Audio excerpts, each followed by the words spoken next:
El Colegio de Sinaloa presenta En Curso, una ventana a las actividades de El Colegio de Sinaloa. Trabajo, arte, ciencia, investigación, expresión. En Curso. Comenzamos.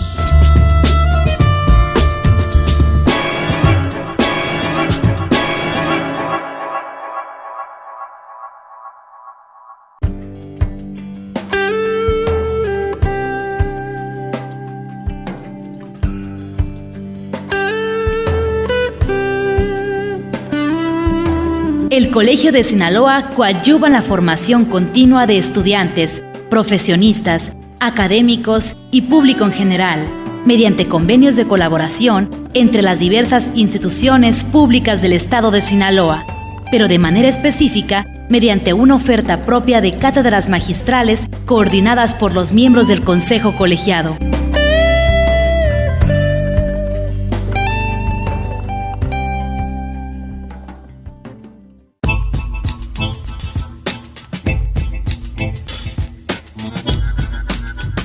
Bienvenidos una vez más, amigos radioescuchas, al programa En Curso, el programa de El Colegio de Sinaloa.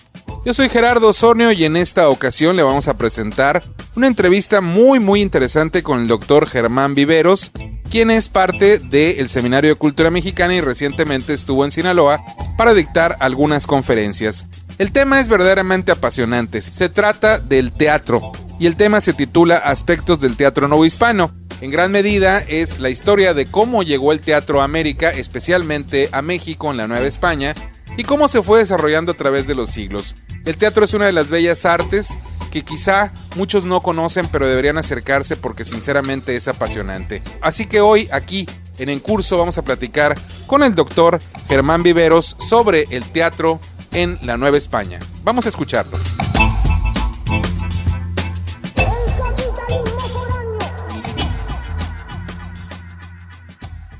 Le damos la más cordial bienvenida al programa En Curso, el programa de El Colegio de Sinaloa, al doctor Germán Viveros, quien nos acompaña como parte de las actividades del Seminario de Cultura Mexicana.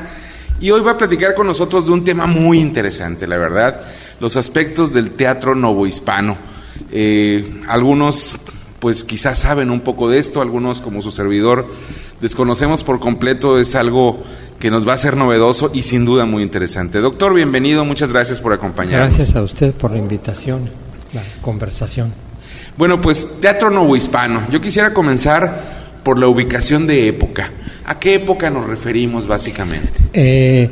Me refiero a los años 1536 hasta 1808 aproximadamente, tanto principio de ese teatro como final. Estamos hablando entonces de lo que sería el final de la época de la conquista y ya toda la etapa colonial hasta los preámbulos, digamos, de la guerra de independencia, ¿verdad? La idea mía fue dedicar un poco de estudio a las primeras manifestaciones teatrales que son de 1536 hasta, y como frontera temporal el inicio del movimiento de independencia del país, o sea, 1808 es la frontera cronológica que yo me he fijado para eso. Doctor Viveros, este teatro seguramente en tanto tiempo, son varios siglos, evolucionó. ¿Cómo fue en sus inicios, en este 1536, que usted ya mencionó? ¿Cómo era el teatro? Porque seguramente no había ni siquiera escenarios. Exactamente. Había poco, había muy escasa preparación del público, pero eso fue cambiando con el tiempo. Platíquenos de esos orígenes tan remotos. En cuanto a orígenes, ¿verdad? El teatro que se dio inicialmente en la Nueva España, por ahí del 1536, no tiene nada que ver con lo que hoy decimos teatro. Claro. Porque para empezar, no había un espacio teatral propiamente dicho, un espacio para la escenificación propiamente dicha. Era un teatro hecho por religiosos franciscanos que no se interesaban en el teatro como espectáculo, sino que se interesaban en el teatro como un medio para evangelizar, es decir, para enseñar dogmas de la Iglesia Católica, ¿verdad? Pero sirviéndose de una especie de escenificación. Por eso yo defino esos inicios del teatro como una homilía escenificada. Y estos inicios fueron, digamos, pocas las escenificaciones, o a partir de 1536 empezó a utilizarse con mucha frecuencia. ¿Cómo fue creciendo esta oferta para el público de la Nueva España en aquel entonces? El teatro franciscano vivió hasta 1580 aproximadamente, por decisión propia de los franciscanos, cuando se dieron cuenta, porque ese teatro franciscano estaba destinado a indígenas nahuatlatos, solo a ellos precisamente, y ellos eran los que actuaban esas obras. Y cuando el indígena se percató de que podía incluir dentro de esas representaciones sus propias convicciones o costumbres religiosas, entonces, o danzas a veces, entonces los franciscanos decidieron suspender ese teatro porque pensaron que se estaba desvirtuando la finalidad con la que ellos hicieron el teatro, y por eso terminó ahí abruptamente por el 1580 más o menos. Fueron casi 50 años de este teatro franciscano. Sí, más o menos 50 años duró. Doctor, ¿qué pasa después? Porque seguramente ya el teatro en esos casi 50 años algo había captado público, había educado en cierta medida. Sí. Esta mañana en una charla que tuve con estudiantes mencionaba yo que además del teatro franciscano, el teatro evangelizador, existieron 4 modalidades más. Platíquenos, por favor. Que se fueron dando en cierto orden cronológico. Los que siguieron fueron los jesuitas con su teatro de colegio, pero a ellos ya no les interesaba, digamos, catequizar a nadie, sino ofrecer un espectáculo teatral a cierta élite de la época. Para empezar, sus propios novicios de colegios jesuíticos, gente de la corte virreinal, autoridades civiles. Para ellos estaba destinado ese teatro, y sí ya pensado con cierto propósito espectacular, pero básicamente usaban el teatro los jesuitas para habilitar, diría yo, a sus novicios en la práctica de la homilía, ¿no? Que se entrenaran como predicadores, y para eso usaban el teatro, pero era un teatro que todavía hoy no es comparable al que vemos en los teatros, ¿no? Es decir, si hablamos de teatro hoy en día, la gente sabe muy bien a qué nos referimos, y eso que sabe muy bien no fue el teatro evangelizador, no fue tampoco el teatro colegial. El que sí fue teatro equiparable al de hoy en día es el que yo llamo de coliseo, para el cual sí existió un edificio, y existía una programación y obras representables numerosísimas. Era una actividad teatral mucho más intensa que la de hoy en día en la Ciudad de México, mucho más intensa. Y ese sí visto como espectáculo, como entretenimiento, ¿no? Pero ya era un público diferente, ¿no? Diferente, el público podía ser no cualquiera. Podía asistir el habitante de la Nueva España, excepto los indios y los negros. Ellos tenían prohibido el acceso a los coliseos. Aunque quisieran pagar, ellos no tenían permitido. Era un público integrado por o españoles peninsulares o criollos, ¿no? Pero sí, claro, un público mucho más abierto. Doctor, los espacios. Ahora, usted bien lo dice, tenemos un concepto del teatro, hay quien lo asocia con un espacio y por supuesto con un tipo de significación. Sí. Pero, ¿cuándo podemos hablar en este periodo novohispano que usted ya señaló que empieza en lo que es el teatro en 1536, de ya un espacio con un teatro quizá como lo vemos ahora? Si hay vestigios o datos precisos de cuáles fueron los primeros o el primer espacio como tal. Sí.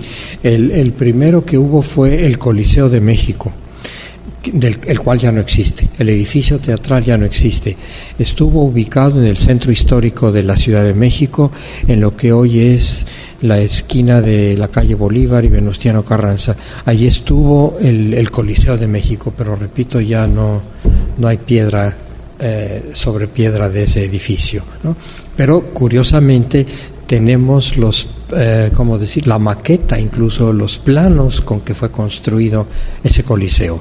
O sea, es más, hubo una arquitecta hace ya varios años en la Ciudad de México que pudo hacer la maqueta del Coliseo de México con base en los documentos conservados, los planos conservados.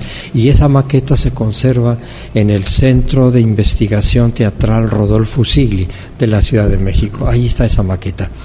Esta mañana comentaba yo que el único edificio de Coliseo de la época virreinal que se conserva en el país es el de la ciudad de Puebla. Se conserva completo, en buen estado, bien conservado y en funciones. Ese sí existe. Existieron también coliseos en Veracruz, en la actual Morelia, son los que recuerdo en este momento, pero el edificio ya no, los edificios ya no se conservan. El único es el que está en Puebla y muy bien conservado, y en uso. Este nombre de Coliseo tiene alusión al Coliseo que muchos asociamos con específicamente el Coliseo romano, en términos sí. de que eran escenarios quizá que podían tener auditorio en los 360 grados. ¿O? Sí. Efectivamente, el origen de la palabra se remonta a época precristiana. Uh-huh. Es decir, lo que hoy identificamos en Roma como Coliseo no se llamó Coliseo, era un anfiteatro, el nombre era anfiteatro. Uh-huh. Pero resulta que al emperador Nerón le levantaron una inmensa estatua frente al anfiteatro, a lo que nosotros hoy decimos Coliseo. Levantaron una estatua al emperador Nerón gigantesca. Y a esa estatua gigantesca, los romanos de la antigüedad precristiana la definían como el coloso, es decir, refiriéndose al tamaño. La palabra en latín significa de gran tamaño. Y entonces la gente empezó a hablar del Coliseo, donde está el coloso, pero no se referían ya a la estatua, sino al espacio que lo circundaba. Ajá. Y de ahí se tomó la palabra Coliseo, que nada tiene que ver ya con eso de la estatua gigantesca, ¿no? Pero de ahí fue tomada la palabra, porque repito, en la antigua Roma a esa estatua la definían como el coloso, el Coliseo, Colosseum. El Colegio de Sinaloa presenta el libro Etnohistoria del Noroeste, de Ralph Bills, donde el antropólogo norteamericano explica que quizá ninguna región de América del Norte fuera tan poco conocida por los antropólogos como el norte de México, entre la frontera con Estados Unidos y una línea que va desde la desembocadura del río Pánuco hasta el límite meridional del estado de Jalisco. Esta sección se ha considerado, en general, un lugar de transición, un área en la cual las culturas del sur de México se han matizado con la cultura de los indios pueblos. Cuenta con el prólogo de Robert Kemper y está disponible en Rosales 435 Poniente.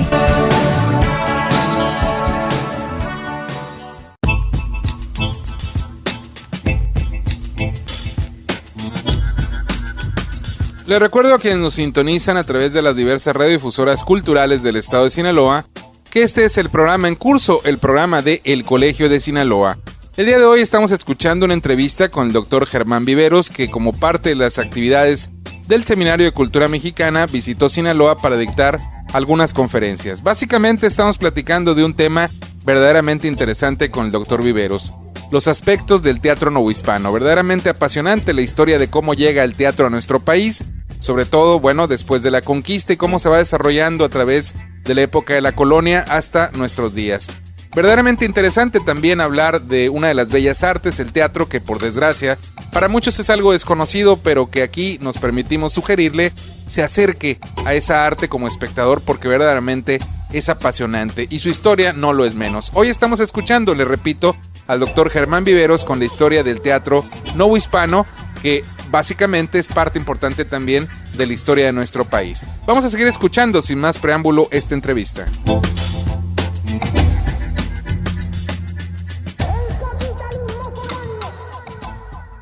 Doctor Viveros, el siglo XVII sin duda representó ya otras circunstancias completamente diferentes a las del siglo XVI, donde se desarrolla la conquista, los primeros muestras de teatro, como usted ha definido. Y me llama la atención que fueron las órdenes religiosas, en lo que usted nos ha platicado, las primeras, franciscanos al inicio, jesuitas posteriormente, orientadas a públicos diferentes. ¿Qué sucede en el siglo XVII? Ya los civiles empieza a ver hacer teatro, empieza a haber compañías de teatro. teatro, el Estado interviene en su promoción. ¿Qué ocurre? Sí, incluso el Coliseo de México, de la Ciudad de México, de la actual Ciudad de México, es aproximadamente de 1620. El edificio, que ya no existe, pero es como de 1620. Ese es el teatro que patrocinaba financieramente y en todo sentido el gobierno virreinal. Pero frente a esa situación de el teatro para el grueso del público, repito, excepto negros e indios, el teatro también lo hacían los jesuitas por una parte y los carmelitas. Sobre todo el área femenina de los carmelitas. Esto es las monjas del Carmen Descalzo, en el convento de Santa Teresa la Antigua, que está, bueno, ya no existe tal cual, ¿verdad? Está en la calle de Moneda, en el centro histórico de México.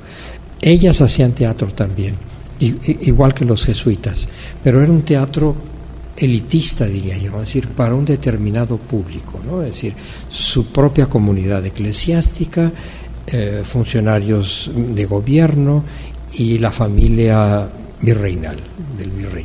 Esto era todo, ¿no? Pero los jesuitas querían su teatro en el siglo XVII, como digo, como parte de su programa de estudios. Es decir, el novicio jesuita, así como llevar retórica, por decir algo, debía ser parte también de las escenificaciones teatrales, era parte de su formación, el teatro. Las monjas del Carmen Descalzo no, ellas veían el teatro como un espectáculo, en el sentido un poco que le damos nosotros a esa palabra, pero repito, también elitista, y un teatro de celebración, de temática de celebración religiosa y de autoridad monárquica, básicamente, ¿no? Doctor Viveros, algo que seguramente nuestro público se está preguntando: los autores.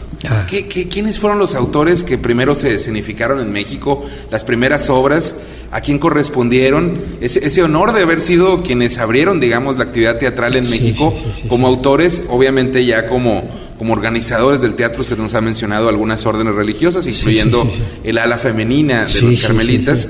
Pero los autores deben ser, sin duda, muy importante esta parte de su historia. Sí, efectivamente. En el Coliseo los autores representados eran básicamente españoles, peninsulares. O sea, los mismos autores que se presentaban en los teatros de la península española, ibérica, eran los que se presentaban en el Coliseo de México. Pero también había autores autóctonos, digamos así, ¿no? Pero aquí nos topamos con una situación muy curiosa. De esos autores autóctonos, llamemos así, no conocemos su obra. Es decir, se conserva la obra inédita, manuscrita. Todavía no podemos decir, este es el corpus de obras teatrales compuestas y representadas en el Coliseo o en los coliseos de la Nueva España. No los conocemos. Sabemos de algunos. Mencionaba esta mañana el caso de una obra que se llamó México Revelado, ¿verdad?, de un autor novohispano, pero no conocemos a la mayoría de esos autores. Su producción dramatúrgica se conserva hoy en día manuscrita e inédita en gran parte. Sí. Claro, están las grandes figuras, ¿no? Ruiz de Alarcón y Sor Juana. Y se piensa que son solo ellos dos los que escribieron teatro y se representó en México, pero hay muchísimos más de los que no tenemos idea más que cuando nos asomamos a los archivos históricos.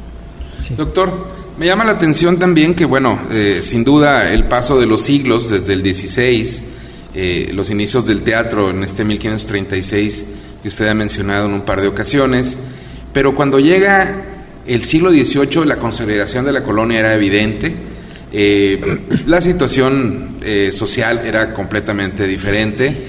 Y en este periodo del siglo XVIII, ¿qué ocurre? ¿Cómo el teatro se empieza a ver más como un divertimento, como ya lo habían presentado el ala femenina de los carmelitas?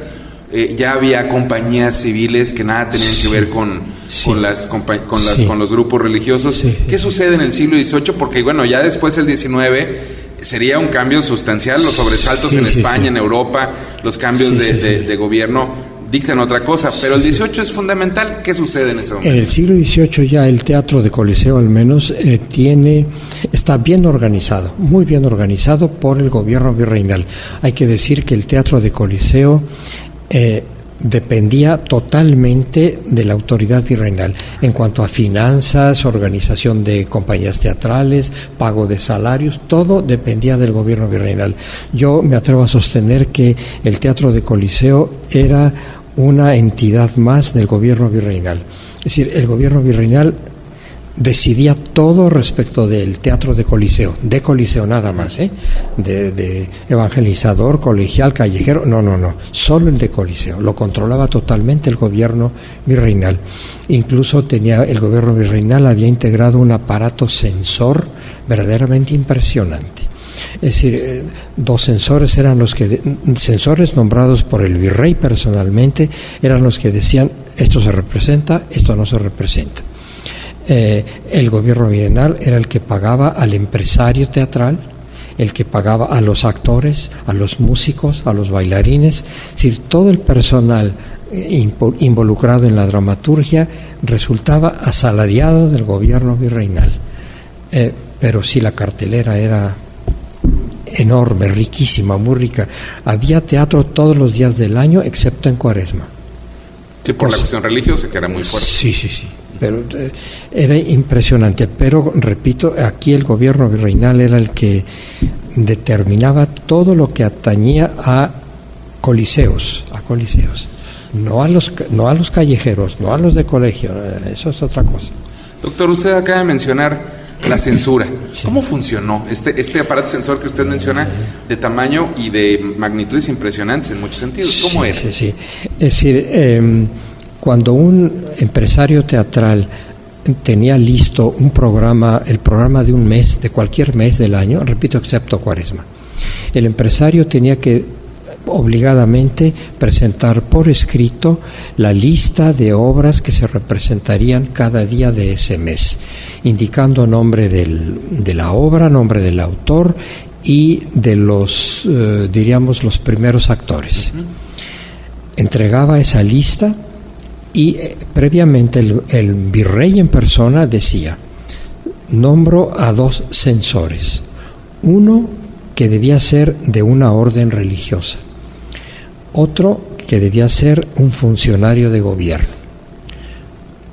y un tercero que llamaba juez teatral, el cual era una persona que debía estar sentada en la primera fila del Coliseo cuando se diera la representación de una obra, para constatar que la obra autorizada por los censores era efectivamente la que se estaba viendo.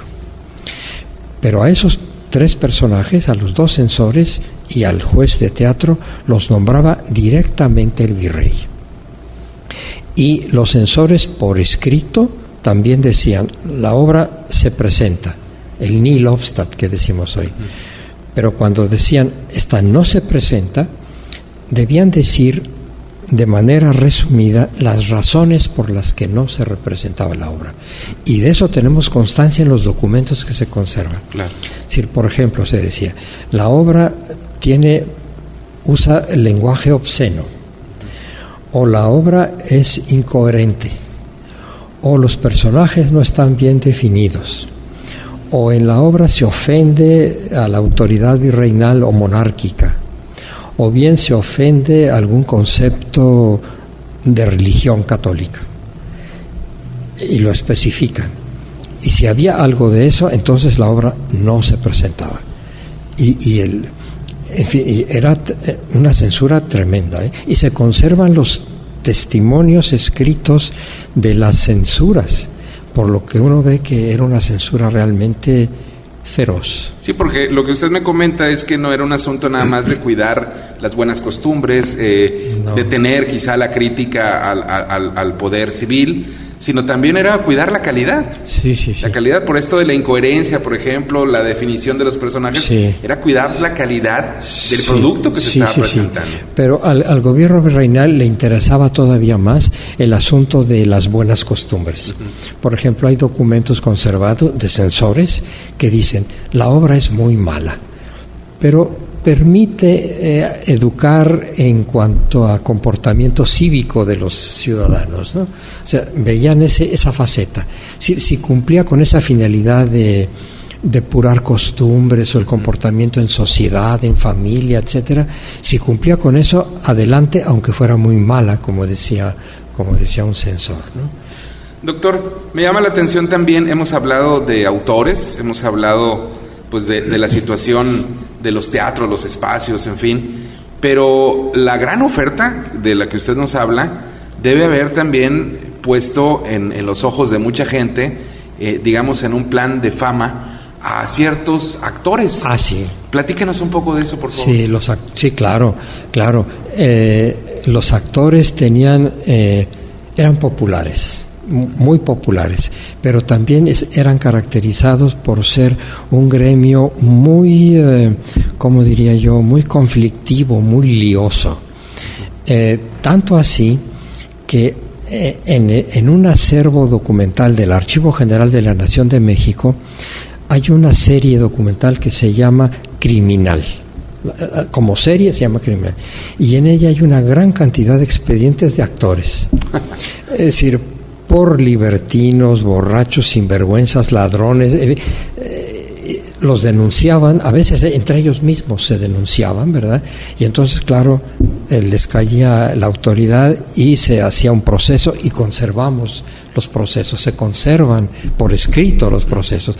Y por ahí se ve que era un gremio bastante conflictivo, pero muy populares. Sí. Populares a veces por su trabajo actoral, pero también muy populares por su temperamento lioso, un poco. Sí, y entonces la fama era más o menos parecido a lo que ahora se ocurre mucho, ¿no? En exactamente, ¿no? Sí, y no solamente los actores, sino también los bailarines, los cantantes, los músicos tenían esa fama, pero particularmente los actores.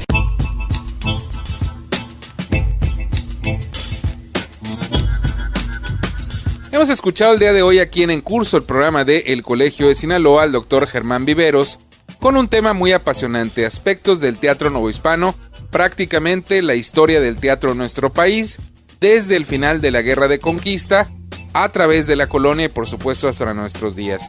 Hubiéramos podido seguir platicando muchas horas de este tema con el doctor Viveros, pero bueno, en ese momento que nos dio la entrevista, él tenía que dictar las conferencias aquí en nuestro estado como parte de las actividades del Seminario de Cultura Mexicana, que coordina en nuestra entidad el Colegio de Sinaloa.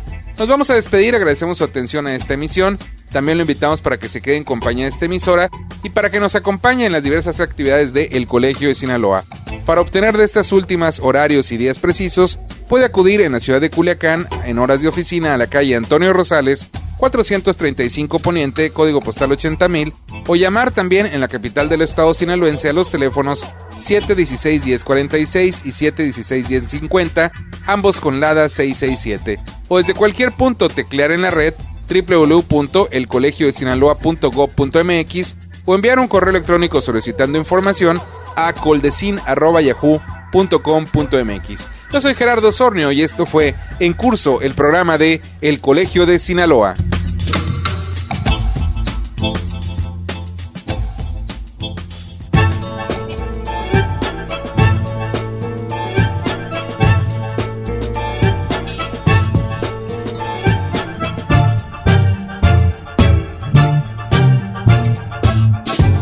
Este fue En Curso, una ventana a las actividades de El Colegio de Sinaloa.